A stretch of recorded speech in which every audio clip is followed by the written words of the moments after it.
Hello, my name is Polly Terzian, and I'm an associate with the NYU Broadamus Center. For nearly 20 years, the Broadamus Center has pursued its mission of bringing together thinkers and doers in forums around the world to address the most pressing issues of the day.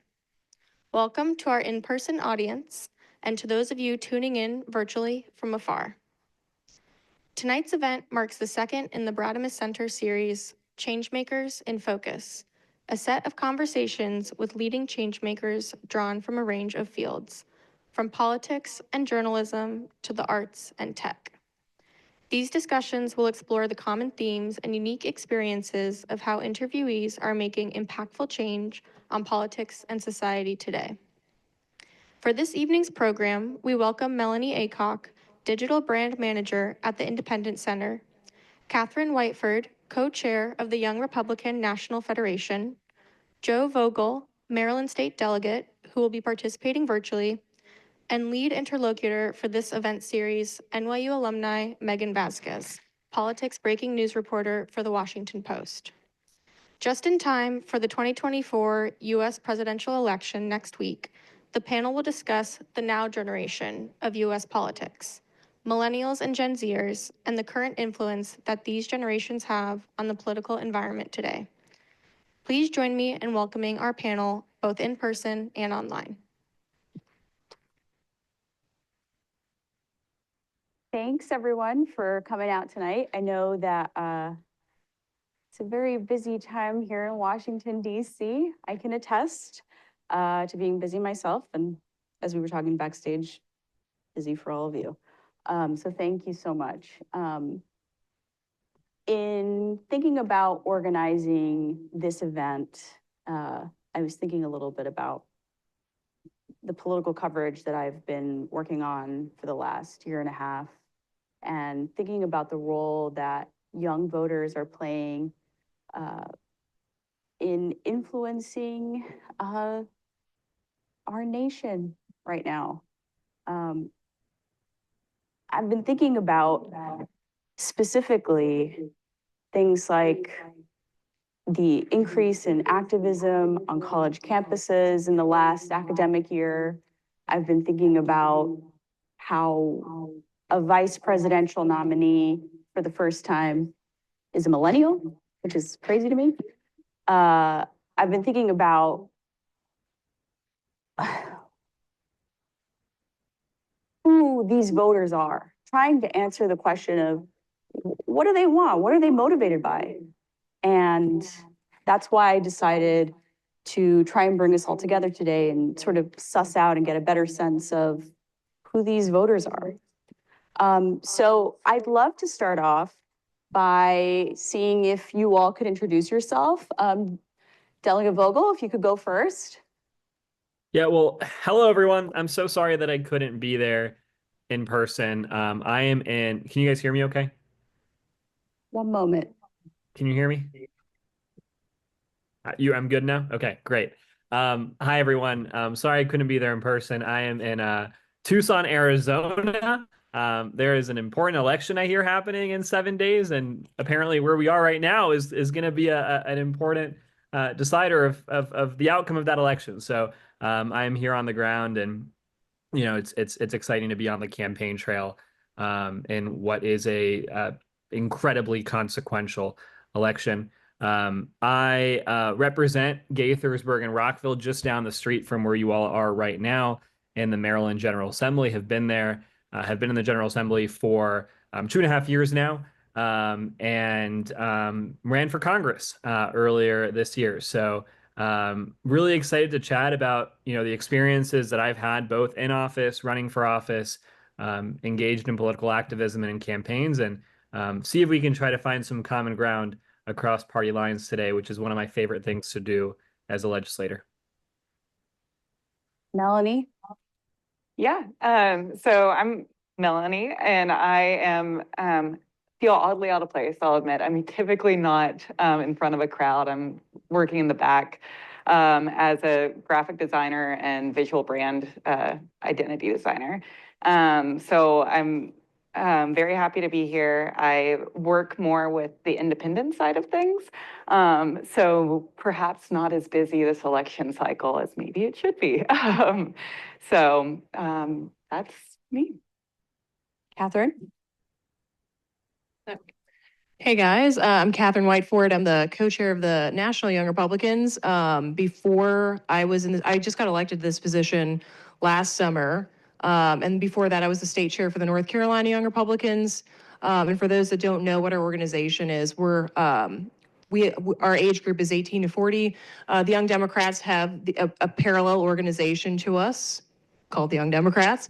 And so we're not the college Republicans or college Democrats. Those are a separate entity. And we obviously, I think that the Young Democrats is 18 to 35, but the Young Republicans is 18 to 40. And so we obviously cover a lot more people within the youth movement than just simply those that are in college. We do have dual citizens, if you will, of both college Republicans and young Republicans who are members of our organization. But a lot of our members are people who are either just getting out of college, who are young professionals, starting families, and are kind of getting into their career. We also do have elected officials that are members as well, that are in our organization.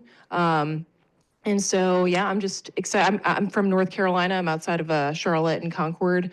And so I'm happy to be with everyone. So what's the origin story for all of you? How did you all get excited about getting into politics? Anyone, feel free to jump in. Well, I guess I can hop in there. So I got involved in politics during the 2016 presidential election. And for me, it was kind of the first time that I'd really paid attention, aside from my dad is a local pastor. And so he's always been, I think, more politically interested and trying to keep up with what's going on in my family. The rest of my family were just like, all right, who do we vote for? All right, send me the list. We'll go in the ballot box. And my dad was always the one, like I would always hear him listening to Rush Limbaugh on talk radio. And that was about it. I didn't really focus too much on politics myself. But, I was 18 around that time, and I was, hearing what my friends at church were talking about. I was homeschooled. And so they were all talking about their student loan debt and the rising cost of tuition, college not being affordable, and how much of a burden that was on them personally. And so that was something that I kept on hearing. And then I was watching the Democrat presidential primary debate where Bernie Sanders was talking about free college. And, he was really the only person on either side of the aisle that was talking about college affordability at all. And while I don't necessarily agree with his solution of how to combat this issue, he was really the only person, I guess, owning this space and this conversation. And so I had a conversation with my dad, and I was like, hey, why are we letting this guy be the only person talking about this? Why is nobody on the Republican? And my dad said to me, well, Catherine, maybe instead of complaining about it, you should go out and be the voice that you want to see. And so that was really his encouragement, and him kind of challenging me was what got me interested in getting involved. And so I ended up meeting through, I started getting involved in the local GOP. I put forward this resolution on higher education reform at the county GOP level, and they passed my resolution. Resolutions don't really mean a lot, but in this particular case, I felt like it was helpful for me to feel like, hey, my ideas are valid. And so I ended up meeting the person who was running to be my state representative at the polls when I went to vote for the first time. And it was a pretty Republican district. It was an open seat. And she was the Republican nominee. So it was like she was going to get elected. And so I told her, I bumped into her and I was like, hey, I have this idea on higher education reform. She gave me her phone number. And so she ended up getting elected.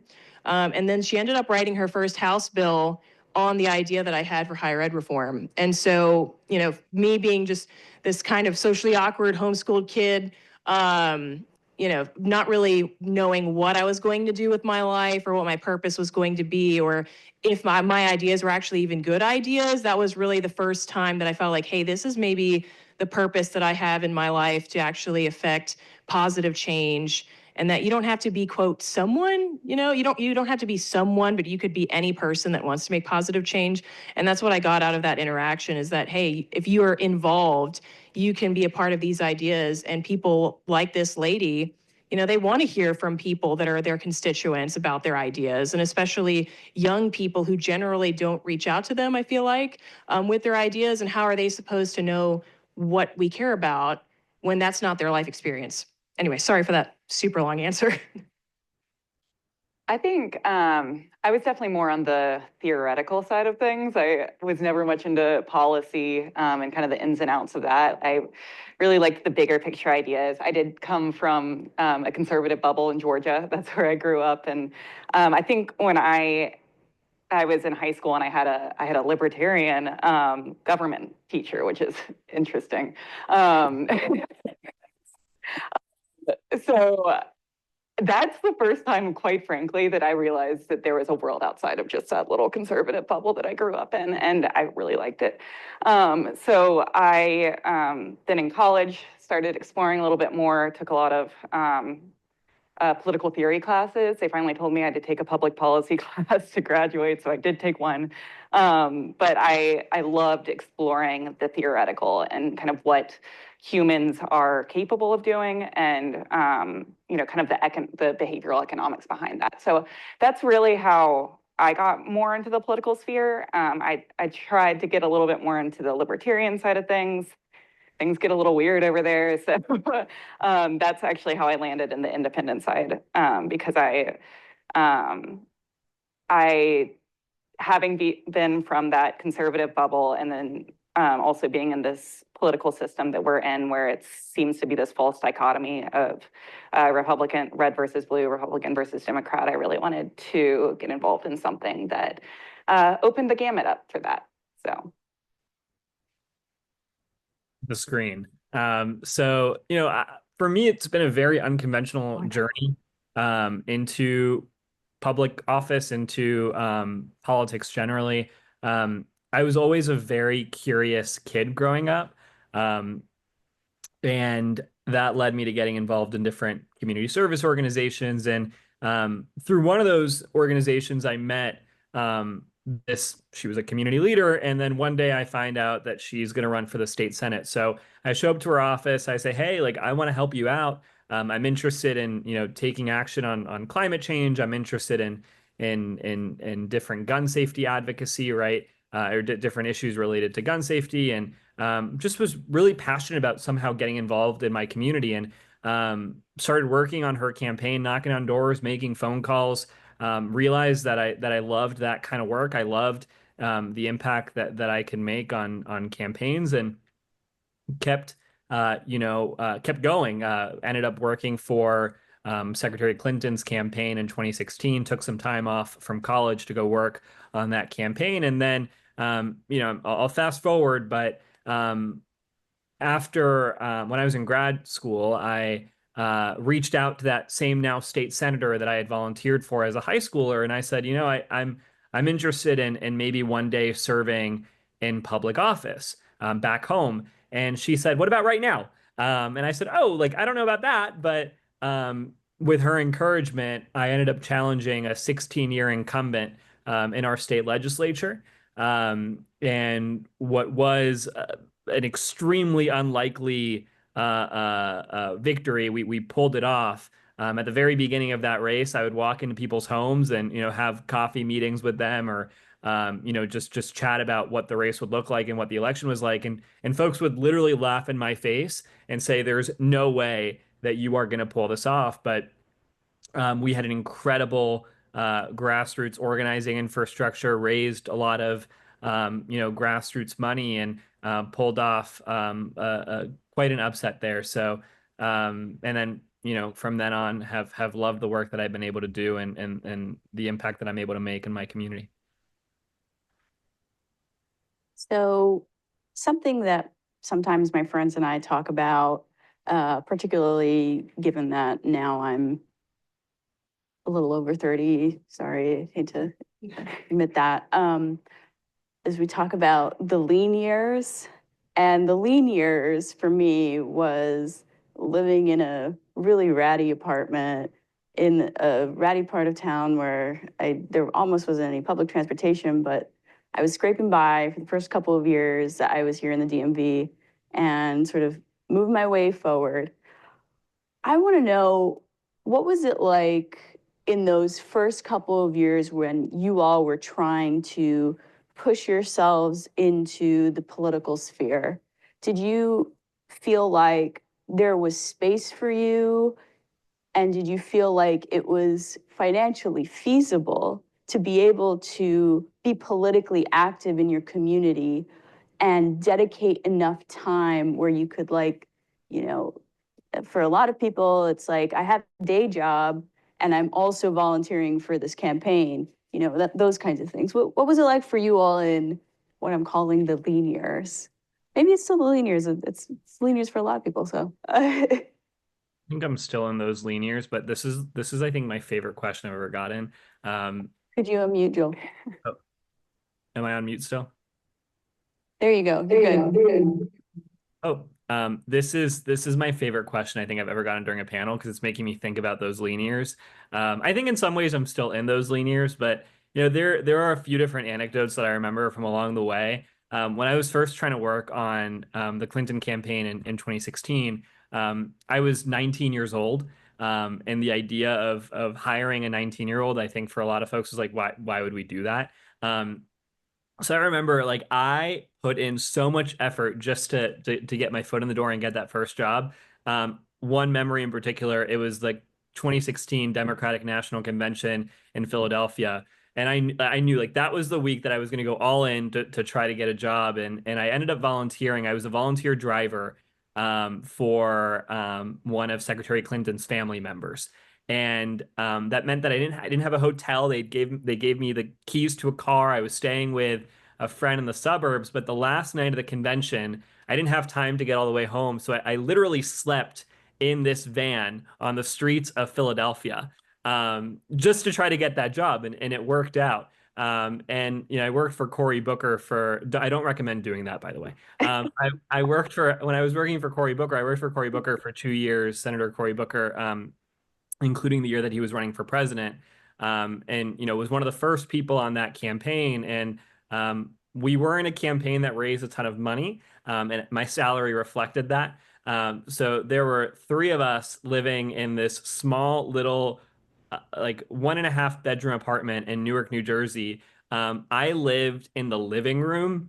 I just had basically like a mattress in the living room of this apartment, and my parents visited one day and they saw where I was living and their jaws just absolutely dropped. And I'll tell this last story to share how I still am in some way living in the lean years. When I was running for Congress, I was living in, I've since moved to a 1 bedroom apartment, but I was living in this little studio apartment and just like didn't really think about furnishing it or really doing anything to make it look like a place where people live. I had a like my bed and a couch. I've since again like I've gotten some plants and I've made it look a little bit more homey. But this NBC News reporter came and did a 2-day follow along of me on the campaign, and the last stop was my apartment. They really wanted to see how 27-year-old candidate for Congress lived, and the reporter walks in there. There's like all these cameras and lights. The reporter walks in there and says, I'm trying to remember what the exact, she said something along the lines like, oh, like this is a very simplistic looking apartment. And that was a funny yet embarrassing moment that I think shares that I am in so many ways still living in those lean years. I actually have a quick follow-up, which is, as someone in the State House, do you feel like it's tenable for people to be able to do your job and make a living? Yeah, I mean, I figured out a balance and I figured out a way to make it work. I will say, I'm able to get bills passed. I'm able to like deliver great constituent services. I'm able to like really advance policies the way that a legislator should aspire to. But sometimes I feel a little different than some of my colleagues. I have colleagues that have been lawyers or partners at law firms for years and years and years. And they're driving these like super nice cars and wearing these super nice suits, and like they have these beautiful, gorgeous homes. And I'm like driving up in my beat up Honda CRV wearing like a $25 tie from Express Men, and like going back to that studio apartment, right? It's just like a different reality. But I think that is exactly the kind of perspective and experience that we need, because that that gives me I think a perspective that a lot of folks in our generation are experiencing right now, and just I think makes me someone that is more approachable to young people and folks in our generation that want a connection with government, and want someone in government to be fighting for them every day. Catherine, Melanie, how were the lean years for you all? What was that like? Early 20s, post college, during college, trying to break into politics. Yeah, so when I first, so I moved to, so I'm from Houston originally, and then I moved to North Carolina in 2017. And basically, when I had first moved there, the national committee woman for the Young Republicans in North Carolina had resigned for personal reasons. And so there was a vacancy for that position with the state board. And so the people of the organization were like, hey, would you like to be filling the remainder of her term? And so I think I just turned 21 at the time when they asked me to do that. And I just moved to North Carolina. I was trying to get I had never worked a political job at that point before. So literally I had only worked retail jobs before that, before I moved. And so the first job that I got was at the Clinique counter at Belk at Crabtree Mall in Raleigh, North Carolina. And so I'm like, very, very different than being involved in politics. So I was doing that full time, made a little bit of commission on that. And then I was also going to all of these different quarterly national meetings where we're going to these different states once per quarter. And it's like you're dropping at least $1,000 once per quarter on these trips between flights, hotel, food, Uber, Lyft, stuff like that. And so thankfully, I was living with two other people in my apartment, both of which were also involved in politics. So one of which he's still my political mentor to this day. But so we were, and they were also, he was going with me to those things. So like we were able to kind of divvy up costs and kind of split those between us. But, on a salary of somebody working at the Clinique counter at Belk, I mean, that was really tough. And so a lot of the other people that were in this organization at this national board level were people like what Delegate Vogel was saying, like these are people who are attorneys and have, a lot more money to go around to be able to support them doing this for fun. And so for me, it's like I had to like actually plan this out well in advance and budget for it and put money aside and sacrifice other things that I could be doing because I wanted to be in this position. I did that for 2 terms and then I ran for state chair and I was there for 4 years. But like all throughout that time, it's been difficult. Even now, it's still difficult. I live in a 1-bedroom with my husband now. And so we're not living high on the hog, definitely better than I was back then at the Clinique counter. I work for a software company now, but I'm definitely still not in the same place as maybe some other people where it's just like, oh, you could just like tell your boss that, oh, I'm not going to work today because I'm going to this political event. I actually have to give my boss notice if I'm going somewhere. Like they're still super cool and chill now, but like I do think that it's different when you're trying to do this and you're not maybe in the financial place that other people are. I feel like I didn't really tell a lot of people that that's kind of where I was at, just because I didn't want people to look at me in a different way. But yeah, so it was challenging. And I feel like, I don't know if I answered all of your question or not, but yeah, I think that it's definitely difficult. But so I understand for people that want to try to break into politics, and it's kind of hard. I think it's rewarding. Yeah, So like I said, I was more in the theoretical side of things, which means I ended up in nonprofits where the rest of the nerds are.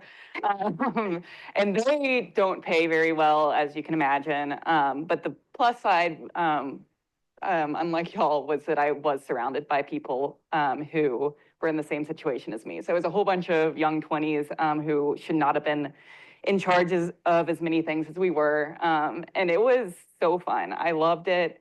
But I mean, I think I was like living under the sleep when you're dead mentality. And I had, I think, 4 side hustles. I can remember I would work, I don't know if you guys have been there, but I worked at Mission Navy Yard and Navy Yard, obviously, for, yeah. I don't know if anyone's been there at 3 a.m., but they are open until 3 a.m. Did So you serve me a margarita in 2016 or something? yeah, likely. So I would work there till like 4 o'clock in the morning, and then I taught like a workout class at 8 a.m. on Sunday mornings, which didn't, it's like I didn't sleep. That was just to, make rent payment, which I was living in basically a den. So yeah, that was fun. I think at the end of the day, it's like I was also burning kind of the social end of the candle as well. And I think that ultimately pays off. It's like the extra hard work, but then particularly meeting those social, like people in social settings, whether it's just like a free happy hour or one of these, parties with the young 20s. I think that it's those real organic connections that you make that ultimately pay off on top of all of the extra work that you do. So now, as somebody who has multiple clients, as somebody who's contracted for these different groups of people, do you feel this is like sort of like an elevated version of like the millennial side hustle mentality? Yeah, I love it. I loved having side hustles, and that's why I am an independent contractor now, because I just I made that my full-time gig. And it's funny to look at a lot of these clients and think about how you meet, and you can do this with, any job. You look back and it's like, how did I end up where I was? And it's funny to think about just the random connections and how that ended up paying off. So I would love to hear more about the Independence Center. And when we were backstage, you called it your baby, because I know that's one of your main clients. right. I'd love to know more about what you do. Like, what does your day-to-day look like right now? Yeah, it's still like being in my early 20s when I have more control than I probably should. But I've created the entire brand for the Independence Center. So visually, anything that you see coming out of them, unless it's bad, it was me. No, I'm kidding. I also did the bad ones. So the Independent Center researches, engages, and advocates for independent Americans, which are now the plurality, if not majority, of Americans the American electorate. And prior to, I think, recent years, we had a misunderstanding of what independents are. It was always seen as either they're, disgruntled Republicans or Democrats who will come home on election day. And what we've learned through our research is, one, the polling models that we have are broken. They are using data from the silent generation. So they're polling people according to those proportions that make up the silent generation. So it's about 20% independent and then split between Republican and Democrat. And that is frankly not how the electorate looks these days. So we learned through trying to learn about independence that those systems were broken. And that two, the Independent Center is a lot, and I'm talking about the Independent Center of the American electorate, is a lot more cohesive than we originally thought. That it's, not just like a smorgasbord of, maybe socialists, communists, and disgruntled Republican, whatever it is. They do have a shared set of beliefs and values, and that is tolerance and choice. So at the Independent Center, we're looking to engage more with that 40% to 50% voting block, and advocate for them to make sure that they have a voice in government. Yeah. And young people in particular, right?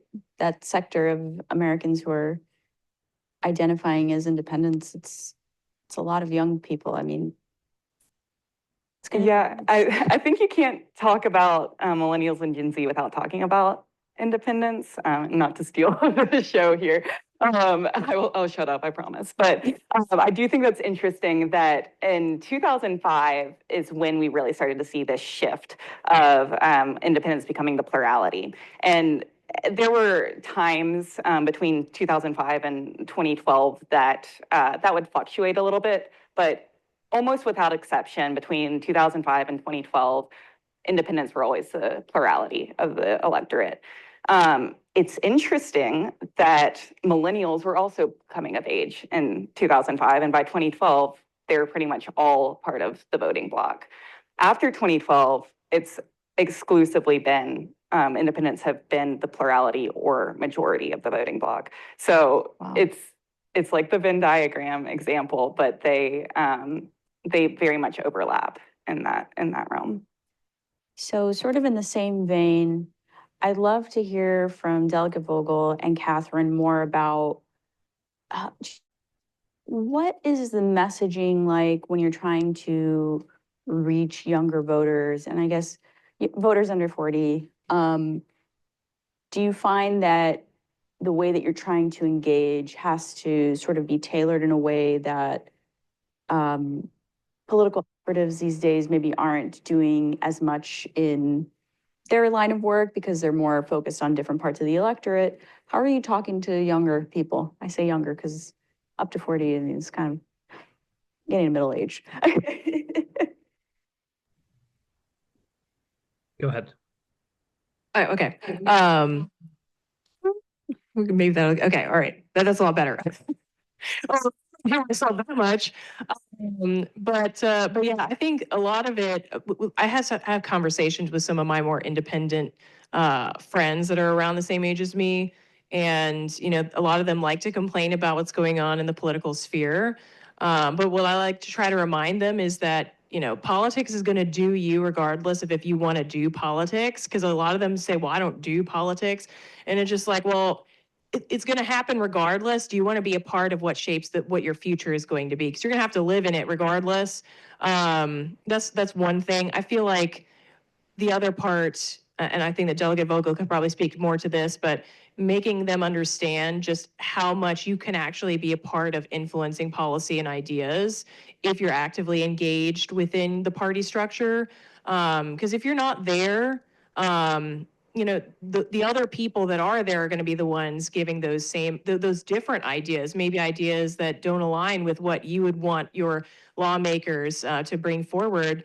And that's why I think it's so important to be actively involved, especially in grassroots activism, because if you can help get somebody elected for the first time, or you help them defend their seat if they're in a competitive area, you're building up that political capital with this person, and you're building this relationship where if something happens in the future that maybe there's some decision that they need to make on a specific policy, or maybe there's something that comes up policy-wise that affects you specifically, you can call up that person for coffee and be like, hey, this is something that's really important to me, and I'd like for you to consider it. And like, you've built that relationship with this person where they're going to want to have coffee with you.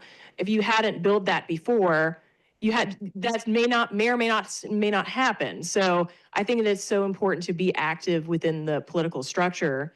I will say, when you were talking earlier, it made me think about this. But I had a conversation because there's obviously these different like political leadership programs that are all over the United States, and different states call it different things. But I was involved in a political leadership program called IOPL, Institute of Political Leadership, in North Carolina, and it was a pretty good balance between Democrat and Republicans. There were some independents that were also involved in it.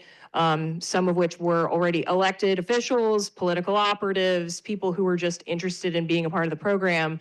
And one of the people, he and I became really good friends, but he was actually a North Carolina Democrat operative for the state party before.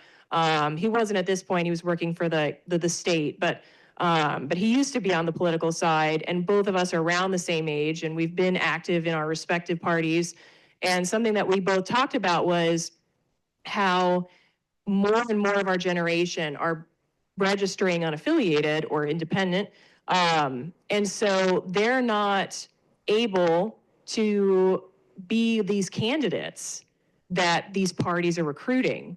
And so, and that's something that both of us, you know, when we're looking at North Carolina politics, the pool of people to recruit from for these candidates becomes smaller and smaller because these people that are our age, who would probably make a fantastic candidate, not going to be able to be a candidate for either party because they're not registered with either party.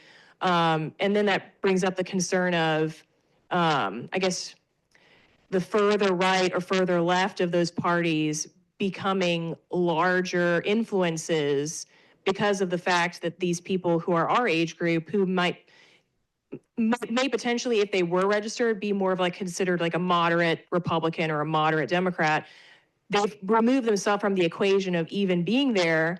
So now our party is going to become further right and further left as far as like our representative elected officials. And that was something that we were both really worried about and we had a conversation about. But anyway, that was just something that what you were talking about made me think of, is that that's another reason why, not that I'm knocking what you're doing, you know, that's another reason why you should be involved within the party structure, because if you want to be an elected official, unfortunately, we are in a two-party system. Yeah, I vaguely remember reading somewhere that a majority of North Carolina voters are now independent, right? That's a lot. It's crazy. Delegate Vogel, is there anything you'd like to add? Yeah, and I don't want to oversimplify this, but I cannot emphasize it enough how important it is to have young people as candidates and as elected officials. You know, I noticed it.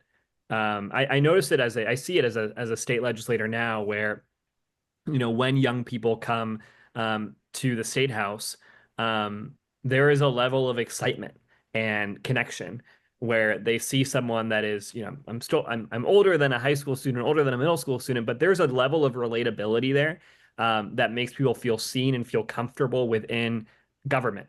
I think that is so important for democracy, for folks to feel seen and feel represented.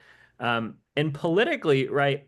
I mean, I when I was running for Congress, one of the most just inspiring, encouraging, motivating things at the end was I would stand at an early vote location or at a polling place, or I mean, there were times where this would just happen on the street, and I think that the most memorable was this woman that showed up to a polling place. I think it was an early vote polling place, and she said, "I'm here I'm here to vote in this primary."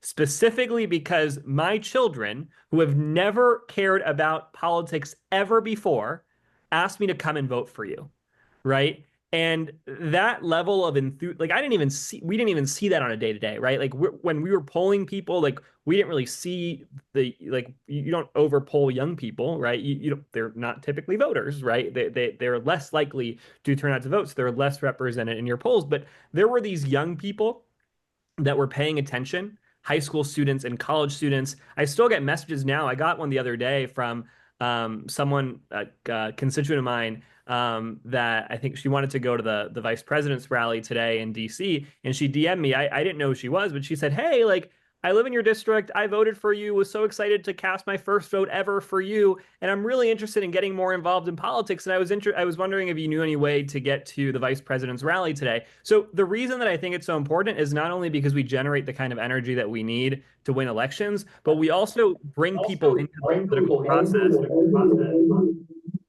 I got some echo there. We bring people into the political process for the first time. And in 15 seconds, I'll tell this really quick story. During the campaign, I'm hearing. During the campaign, I was at this event. It was this big. I'm trying. Well, Holly. Hello? I don't hear any more echo. Can you guys still hear me? I think we can hear you now. Okay, great. I'll tell the story quickly. So I was in this community event, and there was this 25-year-old voter there that walked up from across the room, and she had heard that I was a politician and heard that I was a candidate for office and that I was a Democrat. And she walks up to me and says, "I hate politicians and I hate Democrats." And we started talking, and over the course of a conversation, she understood where I was coming from. She understood what my values were. She understood that we had a level of connection there as young people, as people that cared about certain issues. She became one of the most active volunteers in our campaign. Like, she marched in a parade. I remember a Halloween parade with us. She, worked a polling place for us. Those relationships and that connection that you get with a young candidate and a young voter is irreplaceable. So while I have you, another question that I did have was, let's talk a little bit about your primary, your run for Congress. What were some of the lessons learned along the way from going through all of that, running in a suburb of in the DMV, what was that like, and sort of being the underdog? If y'all want the whole story, we'll have to go to like Mission or something, and then we can I'll make some blast. areas. over a beer. But it was really challenging. I was running in a 14-way primary against a candidate with a lot of money, in a well-known last name, right? And we really ran an upstart rate. I mean, we raised a lot of money in the end, but it was another one of those races where when I first got in, and people were laughing, right? They were like, "What is this kid doing?" But I trusted a few things. I trusted the team that I had around me. I trusted that we could build a real grassroots movement, and that our message could break through. And those things in the end all did happen. We were neck and neck until the very end there. And then just a little something important for you all to know is that money really has a big impact on politics. I don't know if you all have heard that before, but it becomes really challenging even when you're running a strong grassroots movement to go up against a lot of money. So my lessons, the lessons that I learned, I think the biggest lesson, or two. One is to not count yourself out at the beginning of a race, right? I could have very easily seen the dynamics of that race and said, there is no way that I'm getting into this field. Like, it's just impossible. And I think a lot of folks would have encouraged me to stay out of the race because of that. It was an uphill battle. But I would, don't count yourself out. And number two is just the importance of showing up and listening. And when I first started campaigning, right, I started showing up in these really small communities. And the first time I would show up, people would be like, "Who is this guy?" Right? And then you'd show up a second time and a third time and a fourth time, and you just walk down the street and, meet someone who would then introduce you to someone else, who would then introduce you to a city council member who would endorse your campaign. You would meet someone in a room that you would later find out is a leader of a big union, and you'd get a big union endorsement. We really built it from the ground up just by showing up and having those individual conversations and being present. Nothing can replace the retail politics of shaking hands, talking to someone, hearing their story, and really understanding what these issues are on a local level. So Catherine, you ran for state office, for in the state house in North Carolina. What was that experience like? What were the lessons learned? There was definitely a lot. So I was running in a not quite as large primary as Delegate Vogel. I was running in a three-way Republican primary. It was for an open seat, so the current state rep was not running again. And so I decided I think I was actually the first person who announced that they were running in that race. And then two other people jumped in. Both were older men. And so I was the only woman. I was also the only person who was under at least 40. I don't remember how old the one person was, but I know they were in their 40s. The other person, I think he was like in his mid 50s. And one of the guys that was running, was somebody who had been active in the party for like 20 years. He was like on the board for the party. And he had run for office a couple of times before, but he was not successful in those times. But you would think that he would have had name recognition for coming into it this time, right? And so like he was running, and then there was this other guy who went viral in a video. And so then he had like all of this name recognition that nobody would have expected. He spoke at a school board meeting, and so then everyone was like, oh my gosh, you're amazing. And so it was just kind of a weird, just the whole race was just kind of a weird dynamic, just because these things that you can't really predict happened. The guy who had the viral school board video ended up winning the race, even though nobody had known who he was beforehand. He ended up losing the general by 200 votes. I came in second in that primary. And I had also lived in that area the least amount of time. And the guy that came in third, the one that had been in the party for so long, he had told me when we were at early voting, working the early voting location, he was like, you're not even going to break 10%. That's what he said to me. And well, I beat your ass. It was like, you know, that was at least satisfying. But also I did get more than 10%. Just it's little things like that. But then also there was some, being the only woman in the race, I feel like there was some misogynistic things that I felt that were at play there, just with interactions at political events, trying to intimidate me. So that was frustrating. And also, obviously, there's the element of being a woman, and you know, do you want, when you're trying to like stand up for yourself, when you're standing up for yourself, is that going to come off as being a B word? If you're too strong. And so you kind of have to not be as aggressive as maybe a male candidate would be able to, and people would respect that and think that that's a good thing. It's kind of a different line of advice, I feel like, for female candidates on that, of like, what's the balance? So that was a little tricky, but you know, mental health, I think, is really important. And that race just took so much of everything. And having somebody who's a support, at the time I was engaged. And so, I mean, it took a toll on our relationship, even just because of how stressful it was. I was just constantly stressed out all the time. And he was also helping on my campaign because it was a very small campaign.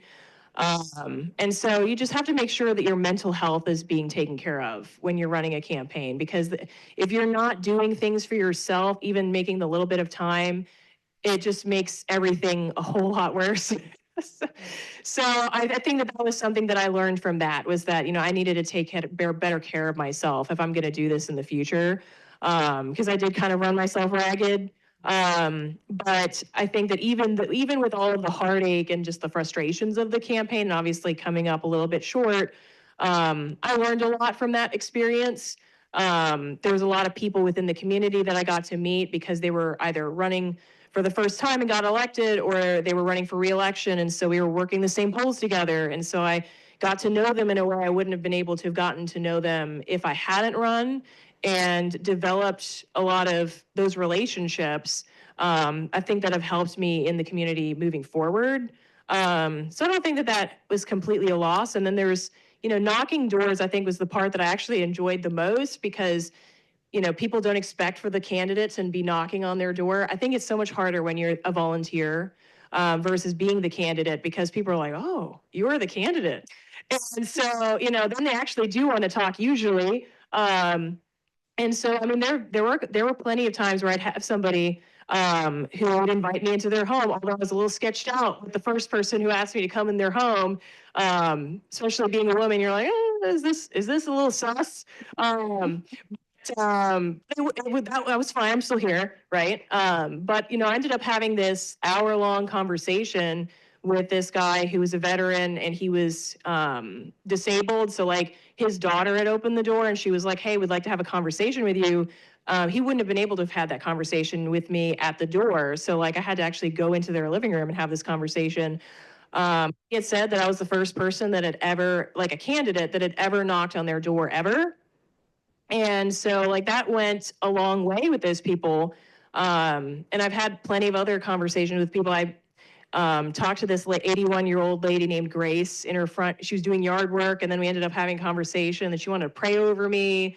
And she ended up being somebody who worked the election day polling location that she was at from the morning until the evening for me. And that was just from us having that interaction. And she was just like, she went to my fundraisers. She was just fully supportive. And she ended up going to my wedding the next year later after that. So, I mean, it's rewarding the relationships that you get to make on the campaign trail, people that you wouldn't expect to have these relationships with, and people you wouldn't have ever have had the chance to meet if you didn't knock on their door.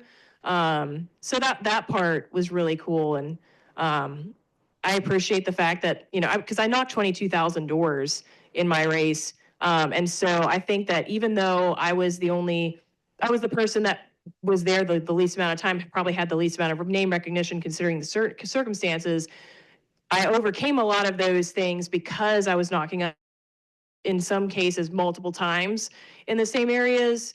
So I think that that's why I was able to overcome at least one of the people that I was running against, because I mean, they were also had more money than me. And also the other thing resonated with me with what he was saying earlier, Delegate Vogel, was yes, it is fundraising matters. And so like it's nice that I had these relationships with young Republicans, with donors already, because I had fundraised for my organization before, so that was helpful. But being a first-time candidate as a young person especially is so difficult because a lot of people don't want to take a chance on you in the primary. And so they're going to be like, oh, well, I'll support you in general election. It's like, dude, I need the money now to get through this primary. This is the part that's hard. And in some cases, the primary is the election, depending on what area you live in. And there's not really an election because of where you are at in the general. And so it matters. So yeah, if you could take a chance on a young person in their first campaign, I know that they would appreciate it. Financially. I feel like a common theme I am noticing is that there's a level of feeling underestimated. Yeah. I wanted to ask specifically when it comes to young voters, I wanted to get a sense of what you think in terms of policy and in terms of messaging, because I think we talk a lot about, at least, in coverage, talking about the electorate broadly and in general, but are there things that you found that just don't work, that don't resonate when you're talking to a voter that is going to the polls for the first time or who is in student loan debt? Any thoughts? I just think young people have such a good bullshit meter, right? And I I think that the issues, I mean, we know what the issues are, right? We can name them, we can talk about them. But I think in particular, right, young voters want pragmatic promises, and they want authenticity, right? We have grown up in a generation that has felt so disillusioned and so disheartened by politics and by government. Um, and I think folks want to see that government works and that government can actually get things done for them. And B, I mean, I think young people love when you can demonstrate real solutions and talk about real solutions to these real issues. I think that there is a real frustration with politicians that talk about the problems but don't actually present the solutions. I, as a young person, love when elected officials and candidates talk detail. I think too often politicians and candidates are like, oh, they don't care, right? As long as we say, oh, we're going to forgive student debt, or we're going to take on the climate crisis. No, like young people want to know how, right? And we want to see it get done. So to the extent that folks are able to show that, I think you really get rewarded with young voters. Yeah, and I have to agree. I think young people are a lot more solutions centric, and they prefer solutions over allegiances, like previous generations did. So the team red, team blue thing doesn't quite work as well on them. But I think too, young people crave bipartisanship, so wanting to work across. And you're right, we are living in a two-party system, so I don't have any illusions of there being, a third party involved in this. But even for the time being, a candidate that is willing to get things done because solutions inherently are bipartisan. So I think that's typically what younger voters are looking for. And I would say that I think that defies convention of what people assume of young voters. Right. Yeah, so speaking about the bipartisanship piece that you were mentioning, there was actually a panel that I ended up doing. It was more of like an all day kind of thing where we had multiple different panels, an anti-human trafficking awareness conference that we hosted at NC State. And I put together all the panelists of like different organizations that work on it in state and at the national level. And so like, I just wanted to raise awareness of the issue because North Carolina is in the top 10 on human trafficking, which obviously is a terrible thing. And so we actually had some Republican legislators who were there. And we had somebody who at the time she was running, she was a state house candidate. She's now, I think in like her fourth term as a state house member, but at the time she was a candidate. And she was a Democrat, and she came to this event that the young Republicans were hosting, which I was very surprised. And she came with a notepad and a pen, and she was taking notes the entire day, just wanting to learn more information about the issues surrounding this. And she went up to me at the end, and because one of the other legislators that was there was a young Republican legislator who I'm good friends with, and he's tried to bring up stuff on this issue specifically. And she said to me, she was like, if I get elected, I want to work with that legislator and I want to co-sponsor a bill together on this issue. And she ended up doing that the next session. And, I just thought that was really cool that she came there to an event that somebody who, and also she was like a pink-haired lesbian, also a gun owner, just a lot of things going on there. But from the Republican side of the aisle, you wouldn't have expected her to be the one to come to our event and be there to be receptive to kind of seeing what we were putting on with programming. But she's one of the nicest people. And when I was unemployed at one point, she actually offered to be one of my references because I was applying for jobs in Raleigh where maybe not having only Republican jobs on your resume, that's not the most helpful in some cases. So, she was trying to be helpful by having a Democrat as somebody who was a reference, and I thought that was really cool. But in any case, I just wanted to bring that up of just like bipartisanship that I think that young people really appreciate when we can just kind of put parties aside and actually work on an issue that matters to everyone. It shouldn't be a partisan issue. But as far as like, the other piece that I wanted to mention was I think that young people just don't want to be pandered to. I think that that's what a lot of parties will do, either that or sometimes I feel like we're dismissed. And so like sometimes I'll hear on the Republican side of the aisle is like, when it comes to student loan debt or a high rising cost, like, well, pick yourself up by your bootstraps.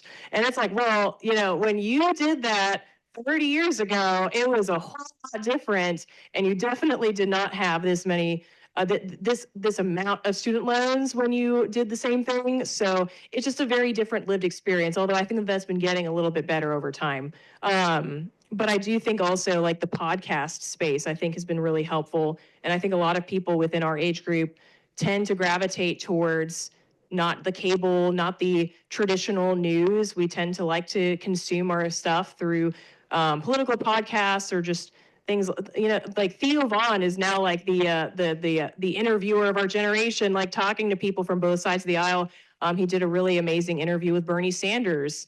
And then also one with Trump, like he was and talking about issues that I think that people really care about with medical medical cost being transparent. You know, these are things that young people care about.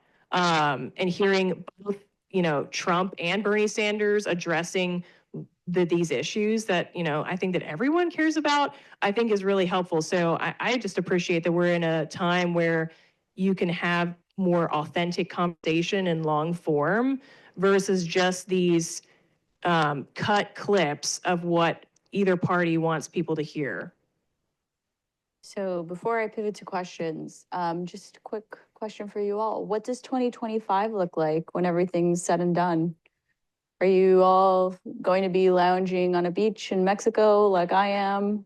Are you are you going to be back on the campaign trail? What do things look like?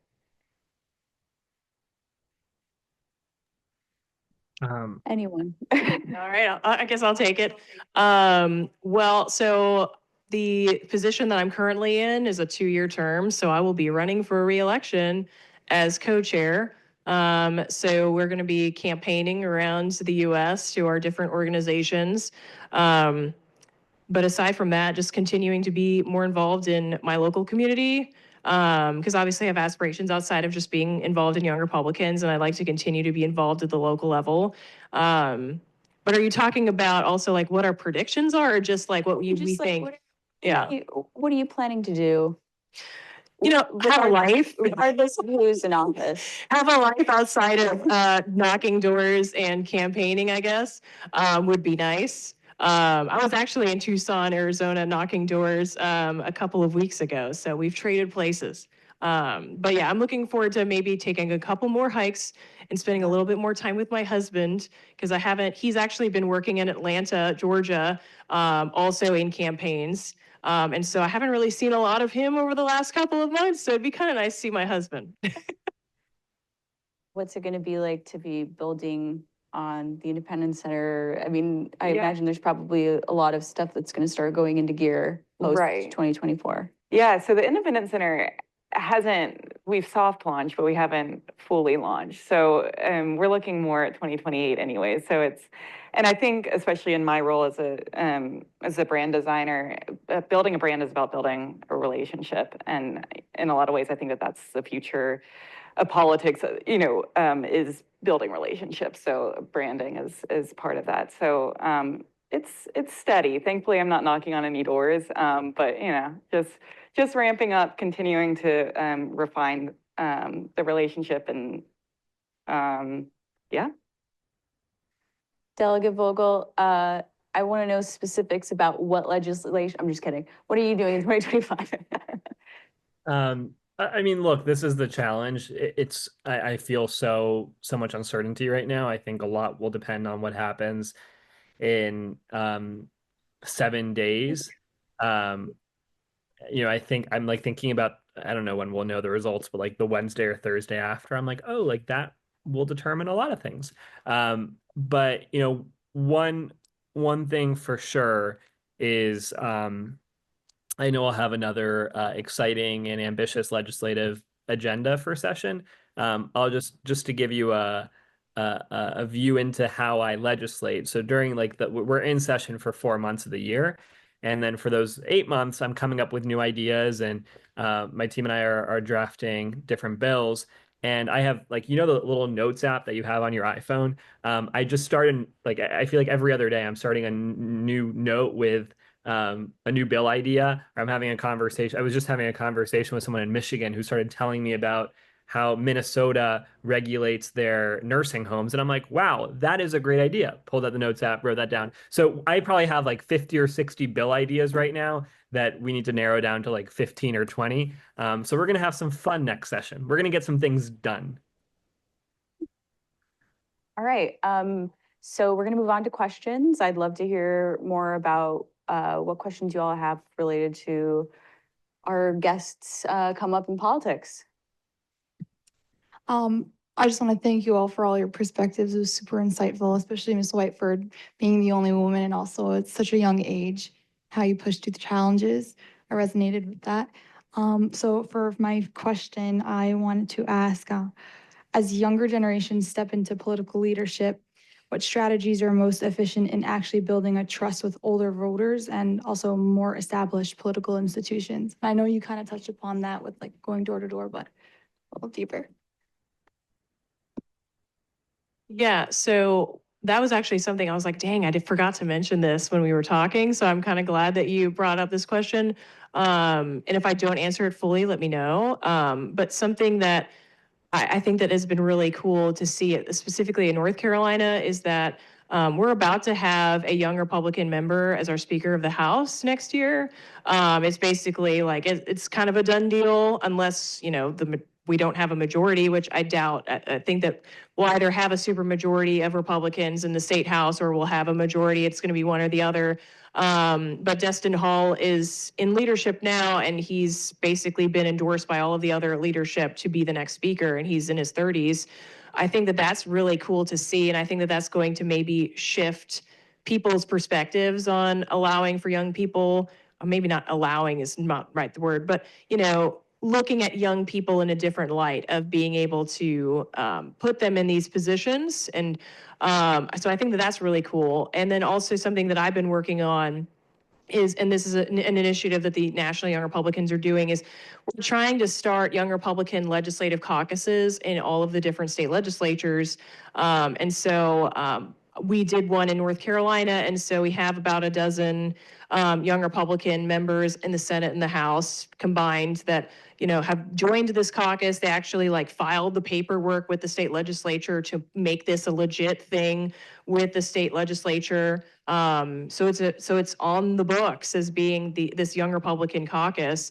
I know that not every state you can actually do that officially, but officially or unofficially, I think that it's still a good thing to have them be able to have this camaraderie. But then also, there's other members that are in leadership that are really well respected. One of which his name is Jake Johnson. He's in the western part of the state, and he got elected to the state house at 25, and he's in leadership now, and he's very well respected. So I just feel like there's room, and I'm just really excited about what I'm seeing.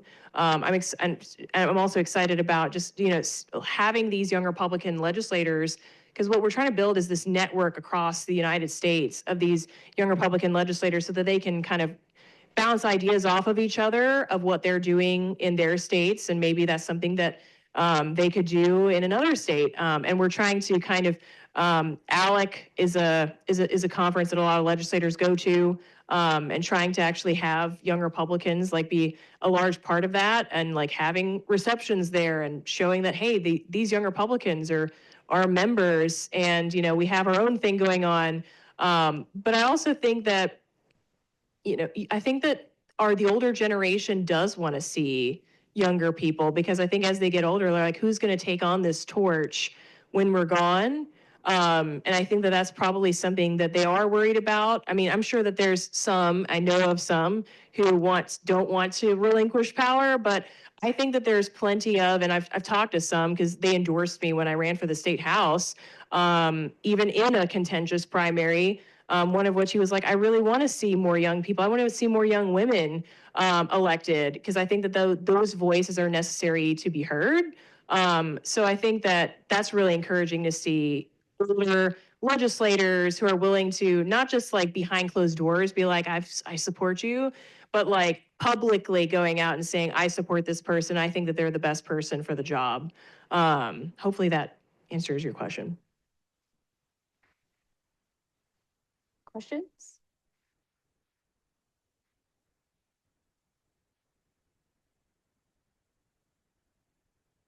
Oh, hello. Yeah. So thank you so much for being here and talking to us today. So my question is for anyone who wants to answer, but as Gen Z is increasingly engaged in online movements like Black Lives Matter and Me Too, how do you envision this digital activism translating into effective changes in government policies?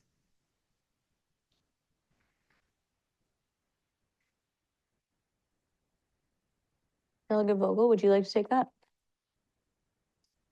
Yeah, I mean, I think that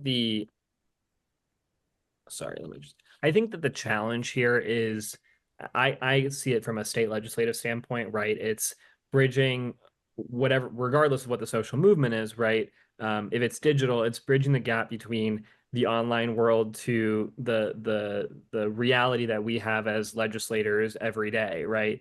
A lot of my legislative colleagues are not on social media, or they're not on social media the way that I'm on social media, right? They think that the way that I engage in social media is weird, right? Because it's something new and different. Um, so I'm someone that if you DM me on Instagram with a problem that you're seeing in your community or with a legislative idea, like chances are that's going to end up in my notes app and we're going to draft a bill, right? If you DM me on Twitter requesting an interview or reply to my tweet with something that you're seeing in your community, like I'm going to engage. But that's not how a lot of folks in the legislature engage. They're not seeing those trends and seeing what's happening online in the same way. So I think that's one challenge that I really see is the way that most of my colleagues engage in the community is, they're going to community events. And I'll tell you something about community events. It's usually the same people, and they're not necessarily young people, right? So for these demands and for these issues to really break through, one of two things needs to happen, right? Either legislators need to spend more time engaged online, which I think you're seeing a little bit more of, but also these campaigns and these efforts and these mobilizations need to also find a way, and they have in so many different ways. I mean, we see this with one example that I think is so incredibly powerful is with gun safety and Moms Demand Action being an organization that really engages online and has this incredible online network of activists and volunteers. But once a year, they come to the legislature, all of them together, dressed in red, and you cannot miss them. And when there's a big bill in committee, they're sitting right there in the back, all of them dressed in red, and you know that they are there. And they're coming to these community events and they're showing up at your town halls. That kind of mobilization, at least at the state legislative level, I think has a really, really powerful impact. Thank you. Questions?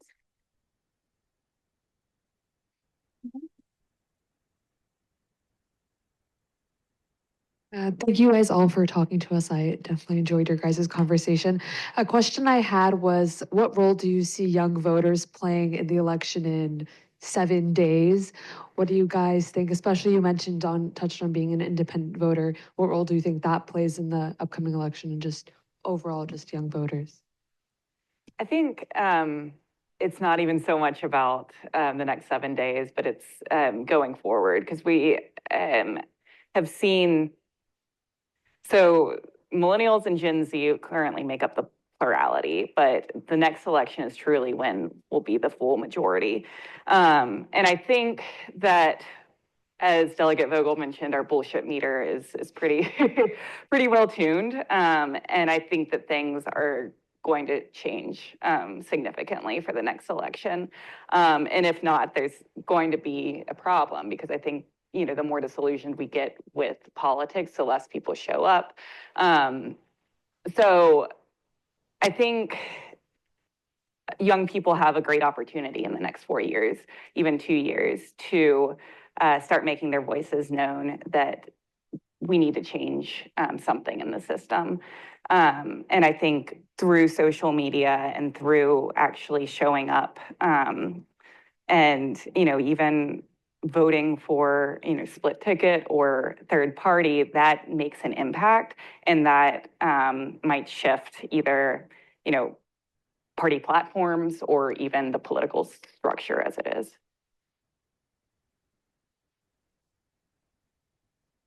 Questions?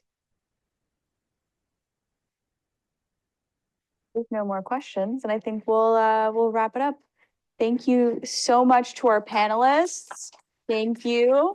Thank you so much, and I hope that you have a restful week before Tuesday. All right. Thank you.